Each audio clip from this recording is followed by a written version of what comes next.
And I hope that Jesus forgives him just like he does the rest of us. Doug Wilson, Moscow minister and columnist with the Idahonian Daily News.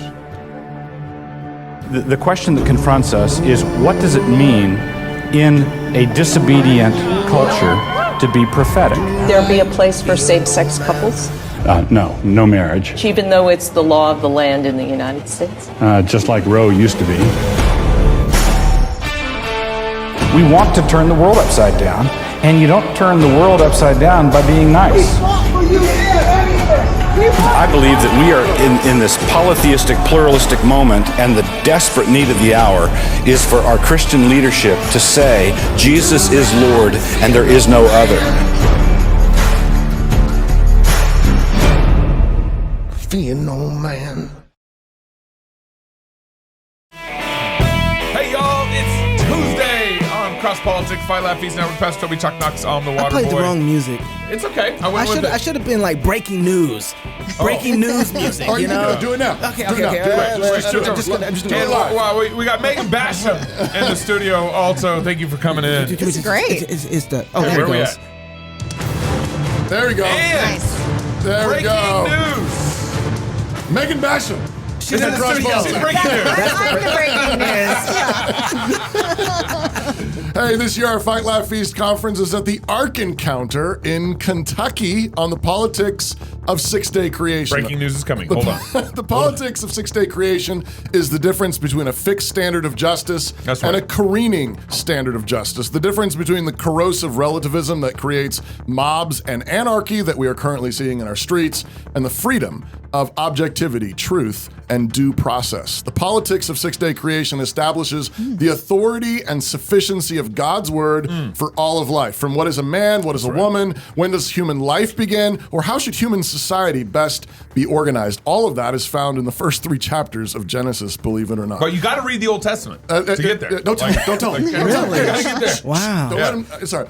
Hey, come here, Ken Ham, who built the ark. Well, not the original ark, but this recreation. This life size. Pastor Doug Wilson, Dr. Ben Merkel, Dr. Gordon Wilson, Joe Rigney. Joe Rigney Yes. is in. Yes. I'll be giving a talk. The guys and I will be doing a live show. Actually, Megan, you were on our last year's. I was. live Jason show Whitlock. with Jason That was Whitlock. fun. Yeah. So mark your calendars for October 11th through the 14th as we fight, laugh, and feast with beer and psalms the first night, our amazing lineup of speakers, a rowdy Christian merch store, and a Sabbath feast on Saturday night to wrap it all up. Maybe an infant baptism while we're at it. Yeah. They still have that in that. Well, the whole Ark encounter was an infant baptism. We're all getting it all was there. baptized. Peter chapter 3. Early First Peter bird chapter pricing 3. ends June 1st. Visit fightlaughfeast.com for more and sign up today.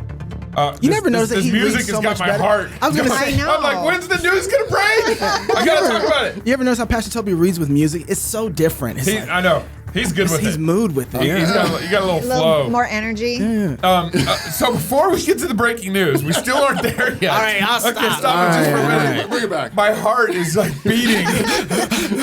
What happened? What happened? So as you guys know, yesterday we talked about we're actually rolling out a new app June 1st. Yeah. And the new app is going to be more like a Netflix kind of experience because the direction we've been pushing with the Fight Laugh Feast Network is we want to get into entertainment, not just news. We don't want to just be talking head, political news, Tucker Carlson like pundits. Wow. I just did it. Yeah. I just did it. And so one of the projects we've been working on for a while, but we're actually going to be releasing with our app June 1st is a project called This America. This America. You can go to thisamerica.tv. This America is basically a TV show that is kind of Mike Rowe, Dirty Jobs meets Christian economy. And one of the reasons why we wanted to take on this project is because So talking to people who are in business about what they do, but particularly they're Christians who are doing it in business. Well, and part of the point just for trying the to show, understand. So we've forgotten what's made America great. That's Yeah. right. And it hasn't been depending on the federal government or government What? period. There or was state. there was a federal government when America started. Oh no, there wasn't. It's been people on the ground who Working figured out the hard. resources to figure out how to serve and love their neighbor. Yeah. And we've forgotten that. And so we're trying to go back and restore what that looks like. Okay. And Christians played a really key role in almost every sector of the economy all the way through the history of the American economy. I mean, Yeah. you think of even like Princeton and the education system. Yeah. You think of energy, electricity. You think of Henry Ford was a Christian, although I think he might have gone a little more Unitarian as his life went on, but he started off as some sort of Protestant Christian. And so a lot of Christians had major impacts on, or founding impacts on significant industries. The Wright brothers were preachers' kids. That's right. I think they also might have left the faith too, but you know, but they had it in their blood. Yeah. Common grace is what. Do you have a trailer? I did. So we got a fun little trailer here. Let's go ahead and roll the trailer. No matter where you grew up, we all grew up in the same place. This America, the land of the free and the home of the brave. The land they handed down from generation to generation, and now people are trying to tell us that our forefathers were a disgrace. You know, the ones who gave their lives tilling frontiers into cities, plains into skyscrapers, and turning deserts into gardens. We build on the shoulders of our forefathers.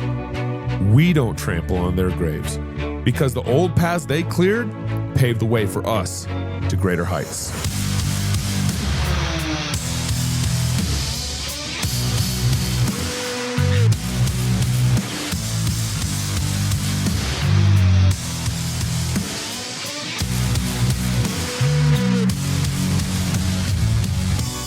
Small government, bold business, faithful families, as we build innovative companies, launch educational movements, build healthy churches, pubs, and businesses, and work with the same determinations our forefathers had to make our country more of what we know as this America. Join me as I go on a mission to find those 21st century pioneers who still believe in this America. Good job, Knox. Knox did that. Isn't that good? Knox did that. Way to go. I'm looking for my bottle, but it's Armor Republic is the first company. Yeah, that's our pilot. That's our pilot. Yeah, that's dropping June 1st. June right? 1st, and then we should have a couple episodes actually drop in June 1st, and then the plan is basically drop one a week for the first season. Each episode will focus on one particular business in America or industry that's doing that. Yes, absolutely. That's great. I'm excited. Yeah, me too. Yeah. So breaking news. Okay. Breaking news now. Okay, now. I need to follow through on the music here. So CrossPolitic is prophetic. Oh. Actually, I'd say Knox is. Knox is prophetic. He's the Pentecostal one amongst Tucker Carlson. What's the Spirit saying? Tucker Carlson has taken all his skills to Twitter. Yeah. This is Twitter. amazing. This is amazing. So Tucker just released this Twitter video of him about this afternoon, about like an hour ago. Yeah. And within like the first 20 minutes, it had over 1.6 million views. Incredible. So roll Tucker. Hey, it's Tucker Carlson. You often hear people say the news is full of lies, but most of the time that's not exactly right. Much of what you see on television or read the New York Times is in fact true in the literal sense. It could pass one of the media's own fact checks. Lawyers would be willing to sign off on it. In fact, they may have. But that doesn't make it true. It's not true. At the most basic level, the news you consume is a lie of the stealthiest and most insidious kind. Facts have been withheld on purpose, along with proportion and perspective. You are being manipulated.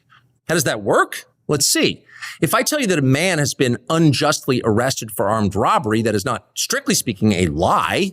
He may have been framed. At this point, there's been no trial, so no one can really say. But if I don't mention the fact that the same man has been arrested for the same crime 6 times before, am I really informing you? No, I'm not. I'm misleading you. And that's what the news media are doing in every story that matters, every day of the week, every week of the year. What's it like to work in a system like that? After more than 30 years in the middle of it, we could tell you stories. The best you can hope for in the news business at this point is the freedom to tell the fullest truth that you can. Wow. But there are always limits. And you know that if you bump up against those limits often enough, you will be fired for it. That's not a guess. It's guaranteed. Every person who works in English language media understands that. The rule of what you can't say defines everything. It's filthy, really, and it's utterly corrupting. You can't have a free society if people aren't allowed to say what they think is true. Speech is the fundamental prerequisite for democracy. That's why it's enshrined in the first of our constitutional amendments. Amazingly, as of tonight, there aren't many platforms left that allow free speech. The last big one remaining in the world, the only one, is Twitter, where we are now. Twitter has long served as the place where our national conversation incubates and develops. Twitter is not a partisan site. Everybody's allowed here, and we think that's a good thing. And yet, for the most part, the news that you see analyzed on Twitter comes from media organizations that are themselves thinly disguised propaganda outlets. Ooh. You see it on cable news. You talk about it on Twitter. The result may feel like a debate, but actually the gatekeepers are still in charge. We think that's a bad system. We know exactly how it works, and we're sick of it. Starting soon, we'll be bringing a new version of the show we've been doing for the last 6.5 years to Twitter. We'll be bringing some other things too, which we'll tell you about. But for now, we're just grateful to be here. Free speech is the main right that you have. Without it, you have no others. See you soon. It's quite a threat of a see you soon. Yeah. We will see you soon. Yeah. Oh, isn't that the truth? You notice he didn't mention Fox at all. But he did. But he never said Come on never now. said it. The last 6.5 years? The last 6.5 years. Never mentioned Fox. And what was my other point? It was going to be really good. I don't know. Because I really don't care. Megan messed it up. You know? Sorry, I'm sorry. No. Should we read the bio for Megan first and then let her launch into this? Yeah, Okay. In case you don't know, Megan is author, Claremont Fellow, reporter with the Daily Wire, Morning Wire. She has also written for Wall Street Journal, National Review, First Things, and was, as we mentioned earlier, one of our live guests on the live CrossPolitic show at last year's Fight Laugh Feast in Knoxville, Tennessee. Mm-hmm. She is an unabashed church lady, is what it says, and aspiring matriarch. Mm-hmm. Oh. There's a lot of confusion over that. Mother of many generations is what I'm going for. Yeah, right. Yeah. Covenantal. Yes. I get it. I got it. Thank you. Are you Presbyterian? I know. I get these people going. So are you like, they're questioning my complementarian bona fides. Yeah. I'm just going to repeat that again. I see. People warned me if I came here. I'm sure they did. Particularly about Gabe. So when this broke today, it was about 1:42. I think they dropped it. The timing is really interesting. That's a weird time to drop this, just out of nowhere. What were the first thoughts that hit your brain as soon as you see this on Twitter? Wow. So, the first thing is you go, okay, Elon plus Tucker, I hope they have phenomenal security, the both of them. Wow. Because, truly, you go, nothing that I have seen has the potential to sort of disrupt the establishment news, the disinformation complex, like those two together. So Newsmax? Really? Yeah, I know. And look, a lot of us are doing good work, but that is such it's a different level. Yeah, it's just exponentially bigger than anything we've seen so far. So, that's one. And then two, he made so many good points in that video. As far as the way that you are seeing news, like maybe, like you said, it could pass a fact check, but so much is being left out. Like we're obsessing on these very small details of stories versus extremely important macro stories that don't get told. Mm-hmm. So that was what really stuck out to me was I went, okay, now he's going to be Tucker off the leash, because we know he has been on the leash. He's been pushing up against it, but he has been on a leash. So what is this going to look like now that all of those stories that he knew he couldn't tell on Fox, that he now will be able to tell? What is that going to look like? Or at least maybe where he could tell some of it, but maybe couldn't tell it at full volume as much as he wanted to. And what will that look like now? Okay, so Megan, you don't know this, but the reason that you're here is to play. I tried. One of my favorite games. I love this game. Matter of fact, when we usually have a big guest on, we play this game. This is 20-ish questions. Okay. Oh boy. yeah. Oh boy is right. So the way this game is played is that you'll hear music like this. I got the feeling. And somebody will ask you a question. One of us three will ask you a question. And then you have to answer it, and then you'll hear more music like this. Okay.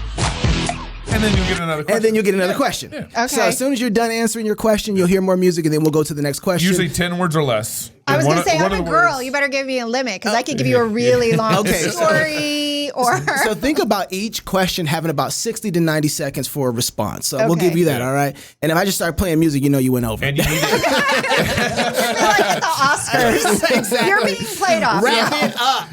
and you need to integrate Chuck my sheep into every answer at some Okay. level. Okay, Chuck the sheep. Okay, Yeah. Pastor Toby Yeah. usually gets the first question. Gabe, you get to go after that. I don't know all what right. the Chuck the Sheep is. I But here's have the no deal. idea what that means. Here's the deal.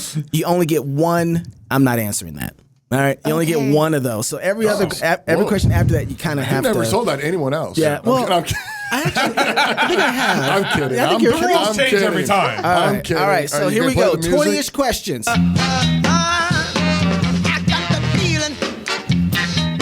All right, Megan, favorite movie all time? Gone with the Wind. Really? Yeah. Why? Ooh, Rhett. Rhett. Oh, Rhett. Because it's this great, I mean, it is the love story, but then also. Play the music. Play the music. Oh, man. Wow, that was bad. I'm going to combine these two questions. Where were you born and when did you become a Christian? I was born in Phoenix, Arizona, and I became a Christian when I was in my early 20s. I can't remember exactly which year it was. Maybe 22. Did you grow up in a Christian household? I did, yeah, I did. But you know, I mean, like a lot of kids, I went to college, and I mean, even before college, though, I was pretty much already the prodigal kid. Yeah. So yeah, went to college, went through some rough stuff. You did a video. I did. Recently, and you gave your testimony, basically. I did. What was the name of that video? And where can what was that? Prodigal evangelism or prodigal evangelicals. Okay. Yeah, and it was at First Things. At First Things, that's First what it was. Things, Yeah, right. Yeah, It's a really powerful video, and you kind of gave your own testimony, but also wound that into sort of this cultural moment and where evangelicalism is. And particularly, what was particularly powerful is a lot of what is being pushed by modern evangelicals. You're saying if that had been going on when I was in college, you're not sure that. Right. I don't think it would have transformed my life. I don't think Yeah. I would have been drawn to that. It would have looked so close to what I was leaving. It just wouldn't have had any powerful impact on me. So check it out. It's really good. All right, so why are you a Christian nationalist? Okay, I have never said that I am a Christian nationalist. That's what the question says. Yeah, it's weird. Pretty much. This is like a when did you stop beating your wife question. I don't know what you're talking about. No, I mean, here's my answer on the Christian nationalism. It depends on who I'm hearing define it, because sometimes when I go, if I want laws that reflect biblical morality, and I want to elect Christians who will enforce those laws, I always feel like I'm on board for that. And then sometimes I hear the headier debates, and literally my response is, I have not done the reading to know what I think about that. So that's why I'm always, it's really, I'm not trying to hedge, other than I'm always like, I don't know what I'm agreeing with. Are you running for vice president? When When you say the headier debates, who's having those headier debates? Like when I see some of the debates with the NatCon guys, with your Timon Klein, who I know who was here recently, and some of those guys, I kind of see them in drive-by fashion, and they're way up here. I'm an Arizona State grad. I don't always know what he's talking about. So, ASU Sunday. All right. There we go. Back to you, Toby. All right. I get a little caught up in the music. I'm sorry. You go ahead. I was waiting for it to. I think we should just have a dance party. That sounds more fun. Don't tempt me. We might do that. That might be the last question. So, Megan, do you believe all women? No. Of course what? not. That's the end of the show. What? That's it. Why? That's it. We're off YouTube. Because I understand human nature, and that we are all fallen, and we all sin, and we are all capable of lying. We're all capable of trying to grasp for power. Why are so many modern? I know I'm adding to the question, but why are so many modern? I don't even Christian people saying, like, really, in order to like do justice in this world, you really do need to believe all women? Because they have bought into an oppressor and oppressed narrative rather than the biblical understanding that we all can sin. And so each individual case needs to be judged on its own merits, as opposed to these, wide sweeping movements that say we have to either erase justice in order to be on the right side of that movement. That's really what they're doing. And so I go, that there's nothing biblical about that. Biblically, we take each case, each person, each individual, what is true and untrue in their situation matters. That's just what a matriarch would say. Right? I know. Unbelievable. Typical. All right, so this falls under that kind of same question, when you stop beating your husband kind of thing. Okay. Would you stop beating your husband? She said wife earlier. And I was helping you out. Equal opportunity offender. That's fair. Why are you not a Presbyterian, and why should you be? I need good arguments on both sides. Okay. Pass. Why are you not? And why? She's gonna pass on that one. Wow. All the Baptists out there are like, yeah. Do you think that places like Fox News and legacy media are done, and is Tucker kind of the camel or the camel that breaks the straws back? I gotta get this in my head. Get it out.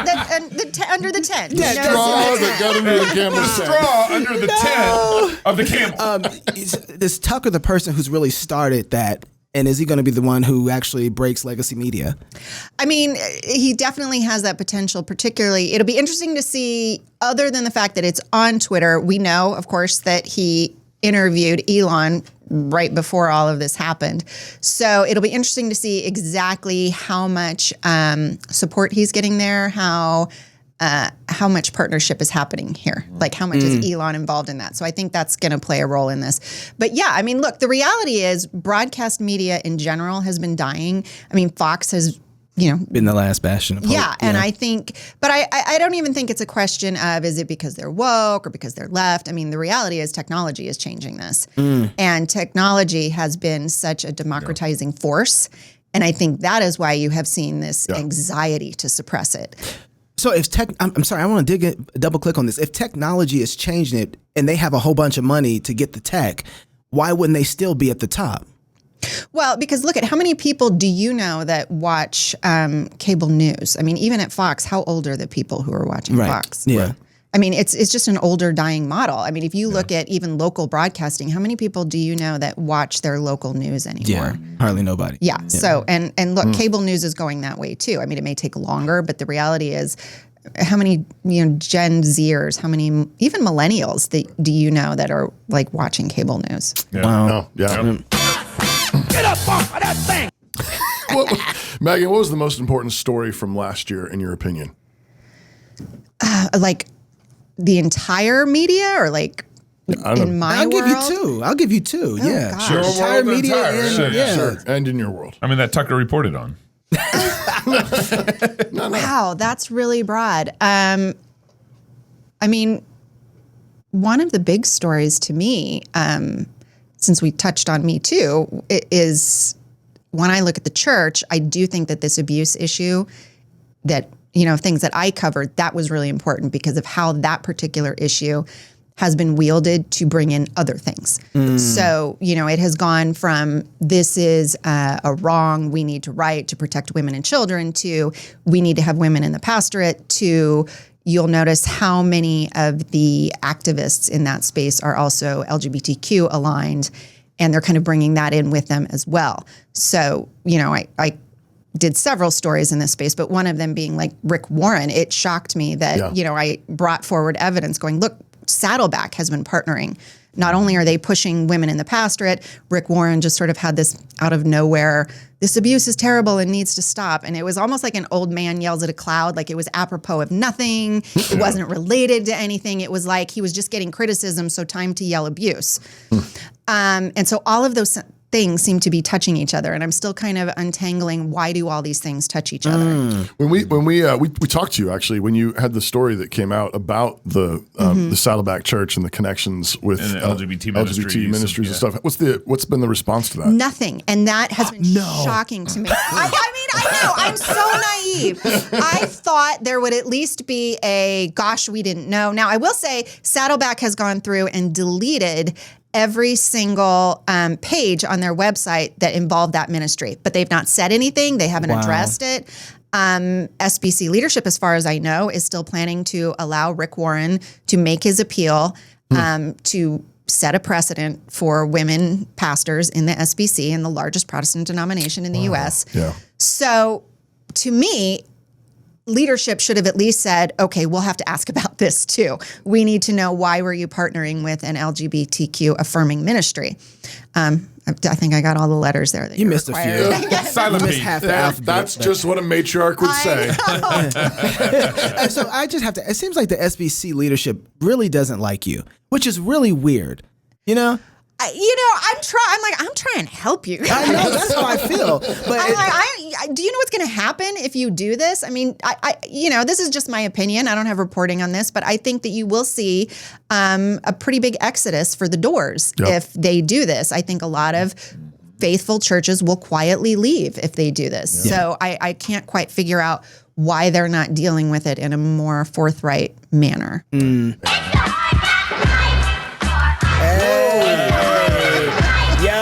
Is this your jam? That bass hit hard, though. Everybody felt that. Is it me? No, it's my turn. Okay. Why are you voting for Trump in 2024? Okay. You can't pass. I can't pass. As a reporter, I cannot tell you who I am voting for, and I do not endorse candidates because, then people could not take anything I report on seriously. That brings me back to Tucker's video. One of the things that Tucker was kind of hinting at is that there's been this myth of objectivity in journalism. Mm-hmm. And CNN, pushes this. All the journalists kind of push this narrative, this myth of objectivity. But the problem is, everyone who is reporting. They receive the information through their eyes, and then they write it out through their hands. So objectivity is impossible in journalism. Now you can get facts correct, you can be truthful, or you can not be truthful about it. But we should be a lot more truthful. What we should be truthful about is that there's really no objectivity in journalism. And so the problem I have with your answer is that you're trying to say that, you can't, I'm a journalist. But there is a difference between saying, I'm going to make, you can have some objectivity in journalism. You can have truth. But you can only have it if you are reporting from a Christian worldview. Yeah. Because the only possible way to report in an objective fashion is to report from a biblical fashion. That is the only objective standard of truth. So you are a Christian nationalist. Yes, that's what I was going to say. I was like, that's Christian nationalism. I'll let you finish, Megan. I'll let you finish. No, but I do think, I agree to a certain extent. But there's also this, that look, it's different to say, I am having a totally objective point of view on abortion, which is not a thing that I think you can be objective about. It's something else to say, I'm not going to say I support a candidate, and then every time I do a story touching on that candidate, the listener is going to go, well, you just don't like him, or you're voting for the other guy, or he's your favorite. So that, to me, that's just a question of bias. And there's a difference between showing bias and claiming total objectivity. Okay. Man, she told you. I guess. Is it my turn? No, it's not. It's my turn. This is a really long game. That's because you're on the hot. Just say the seat's hot. I get it. So, do you think the SBC is going to make it? Oh man, because you just talked about the Exodus a little bit. Yeah, Pastor Wilson already asked me this. We got to talk about that too. Okay. Yeah. I don't know. I really don't know. I don't feel great about it right now. I mean, it's going to exist. Institutions will exist, but let's go realistically. There was a very strong attempt to take it over back in the day, and it almost succeeded. And through a Herculean effort, that was beat back. And I think part of what we've seen in the last few years has been a deliberate effort to unwrite that mythology of the conservative resurgence. So you're SBC. You go to SBC church and all that. Yeah. Okay. You're doing a great job. I don't know what you're talking about. This game feels so long. Oh, snap. Why you always get the gangster stuff? I don't know. The AI knows. Before the show started, you said that we should ask you about something about fashion. So I'm just going to throw a question in here now. So what's the greatest fashion faux pas right now, and what's up and coming? Oh, I probably have apparently yoga pants. That's what I've been hearing on the Twitters. All right. I was going to say Kanye shoes. I haven't seen Kanye shoes lately. Okay. Are we still covering Kanye shoes? CNN is. So what's up with the yoga pants? What's your take on all that?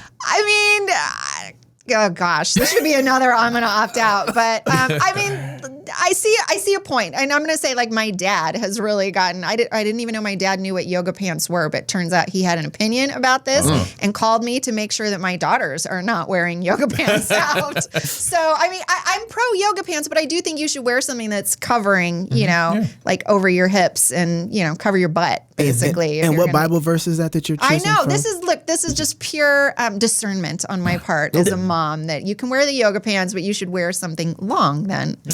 Wear them like leggings almost. There you go. It's on you, man. Is it me? Is it me? I'm going to pee. Ooh, what books? I just realized I could do that. what books would you recommend parents have their daughters read? Because you got 2 daughters. Yeah. Correct? No sons. 2 daughters. No sons. Okay. Yep.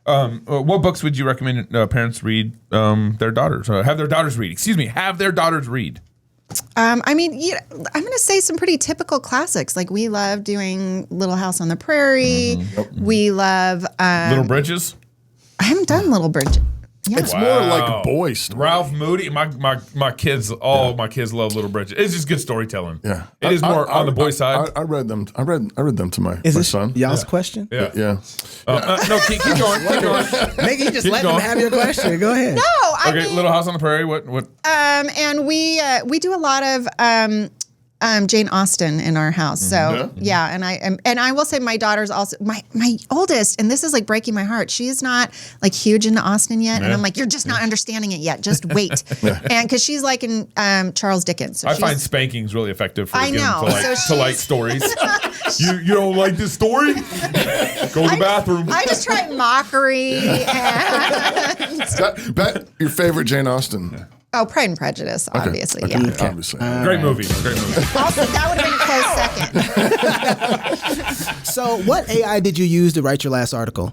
Oh, yeah. That was a chat GPT. Okay. Yeah. All right. Yeah. It just knew it. Just drink water. Just spit it out. It's some good stuff then. You know what I mean? You be on some good stuff. No, for real. What do you think about AI? Is it going to take over? How should we think about AI? Would you ban AI? What's your takes on AI? I mean, it's definitely concerning as far as this is going to affect every other aspect of tech that we have. Somebody was sort of showing how if you ask it, what should I do? I'm a kid. I don't feel comfortable in my gender, and it, spit out all the typical woke stuff. So that is scary. But I will also say some of it is what you feed into it, what you tell it to tell you. But when I put in some stuff to see what it would do, like, okay, here's a topic I'm writing on, and I asked it to write something.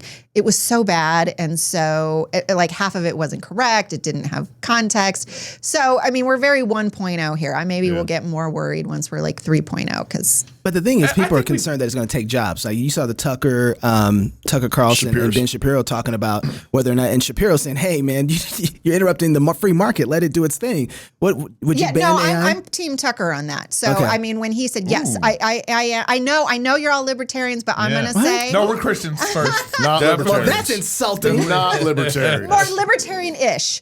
What? I thought. Theonomic. She just called us names. We're theonomic. I need some tissue. It's hard. Okay. I mean, I'm all right. You're close. There's an element of libertarianism. No. It's a theocratic How do libertarian. I turn his mic off? There we go. Stop Is that talking. different than Christian nationalism? All right, so you were Team Tucker. You would. I am Team Tucker. That look, I do think to a certain extent you're not going to be a Luddite. You're not going to hold technology back. But I also think you can put up guardrails until we understand what we're dealing with. And I also think it is fair to say that yes, we spend I don't know how many billions of dollars on Ukraine. It's reasonable to say let's put some investment into saying, whatever could be built from this AI, let's put the brakes on and see what kind of damage that this is going to do, not just to, the kid who goes on AI and asks these moral questions, but also what is this going to do economically to everybody who has jobs in that sector. Were you like a late adopter for cell phones? This is your question. You're too busy. You don't get to argue with them on this one. I'm They doing get to it right say now. Were you a late adopter when it came to cell phones? Because that same argument that you gave about AI, you could do about cell phones. And I get that. I get that you're not going to stop. I'm not saying that you're going to be able to stop it entirely, but I am saying you can tap the brakes on this because we don't really understand what we're dealing with. Should we tap the brakes on cell phones? maybe, That's a yeah, lot of actually. When I think about it, I'm like, yeah, it's possible that is a thing that at least we could have understood, because we're starting to tap the brakes now, right? We're now starting to put into place social media laws that say, okay, if you're a certain age, you can't have access to this, because we are now finding studies showing that this is actually harmful. And maybe it would have been better on the front end to say, before we just let kids into Instagram or to these portals where they can access porn, they can access cutting, they can access all this insane gender ideology, maybe it would have been a good idea on the front end to say, before we let kids have all of this and then we'll deal with the fallout later, let's ease them into it. Aren't you pointing to maybe more of a parental issue instead of a government? You know, the parents are letting the kids get access. The parents, it's not the government. I mean, that's yes and no. I mean, think about it. Layer. How many parents do you know that understood what was happening with these apps before their kids? I mean, almost none. Well, they don't need to necessarily understand. They just need to know what to say you can't have access to it. I mean, when my kids get access to a car or whatever, when we first started cars. But I mean, the reality is, even if they're doing it through an app where it looks like, oh no, y'all keep going. Is it good? Is it good? That is good. It can even look like Gabe an and Megan show. It can look like an innocent app, and a parent can put all the locks on the phone. Yep. And that child has been able to access social media through what looks like a completely innocent app, and they're now getting messages from adults. I mean, there's been stories like this. And so I do think, look, it is the same question to me of, okay, well, we don't let kids smoke for a reason at 16. Why don't we just say the that's parents a mistake, though. I think that's the problem, though. You keep bringing up arguments, and I'm like, well, that's a parent's, that should be a law. That's a parent's, there we go. All right. Megan, why should Americans care about the coronation of King Charles? Oh, that's a good question. I mean, who is he first? It's funny because I'm like, I do care, but then I'm like, why do I care? Right. She's like, I don't know. It's pretty. Tradition. Mostly, speaking of fashion, I wanted to see what Princess Kate was wearing. She looked amazing. Not yoga pants. She was not wearing yoga pants. I can tell you this too, just sort of as a late Republic nonsense barometer. You saw the oath that Charles took had subtle differences. Like now he said he is going to be the defender of religious freedom along with the defender of the faith, by which he meant the Protestant faith. So they made these little adjustments that his mother did not make when she took the oath, and that actually tells us something. What was it before that? Before it was just a defender of the faith. Of the faith. And I can't remember what the exact oath was, but the point was that we want to talk Christian nationalism. The point was that we are to defend the Anglican faith, the Church of England. Yeah. And this latest oath made some of those same statements, but it added in these other things. And then also there were church leaders of other faiths entirely, not the Christian faith, at the ceremonies. So all of that told you that's what time it is. Yeah. And so I think for that reason, it was worth paying attention to. It's good. All right, so you about done with this game? You about done with this is the most exhausting game. All right, this is great. Yeah, this is great. This is what we're good at, exhausting our guests. So if you could make or remove one law that's in effect right now, what would it be? Let's say you're queen. Or you're Kamala Harris. Same thing, right? Yeah. Just one. Queen Harris. Abolish a law. Can I abolish the Department of Government or? Oh, interesting. Can I abolish the Department of Education? I'll give you a magic wand. Yeah. What would you do? Just go ahead and wave that wand. Okay, so Department of Education would go. You would get better answers if you had given me my questions. Oh no, I like this. I like this. This is great. This is what fun. law would I abolish? Department of Education. Can I abolish a percentage? Can I just go? Let's abolish 75% of laws, and then we can start over and decide one by one which ones are necessary. I like it. That's good. I probably originally would have said IRS first. Because that is very libertarian. Yeah. It is. That sounds a little more Christian nationalist. I think that's interesting. We should have a barometer on the TV going up and down. Hold on, I got to read this out. Oh, you got to read it. One last question. All right. Gravity Jack is a full-service digital agency specializing in the development of virtual and augmented reality experiences, mobile apps, blockchain, and Web3 projects. Founded in 2009 as the first American agency to offer augmented reality, they even patented it. Gravity Jack's digital experiences have been a source of innovation for small business, Fortune 500 companies, and the U.S. military. So get your vision in motion today at gravityjack.com. I lied. Gabe wants to take the rest of this conversation in the portal. So the show is over, but if you're a Fight Laugh Feast Club member, which everyone should be, you'll be able to get the rest of the harder questions with Megan. The whole show is that? Oh no, we're not over. There's more stuff. Back into the club portal. Megan, thank you for joining us. If you're single, get married. If you're married, have kids. And if you have kids, go baptize them. Until tomorrow, love God with all your heart, soul, mind, and strength. Love your neighbor as yourself. Go fight, laugh, and feast. This is CrossPolitic. My name is Jamie Piles. I joined Samaritan in December of 1996. We were homeschooling our kids, and we were already thinking outside the world's box, if you will. And I saw a little tiny classified ad about this new kind of idea I'd never heard of before. My first reaction was, that's the kind of thing that we would do, isn't it? And so I finally called the number, talked to them, and the more I asked them questions, the more I liked their answers. The Word of God is living and active, sharper than any two-edged sword, piercing to the division of soul and of spirit, of joints and marrow. Through the Spirit, God's Word changes lives. It cuts us to the heart and reshapes us. As you strive to read and study Scripture, having a good set of tools can help. From setting reminders for a great reading plan, to word studies and commentaries that shed light on difficult passages, to listening on the go, the Olive Tree Bible app can help you dig into the Word wherever you are. Olive Tree Bible app. Read, study, listen, anywhere.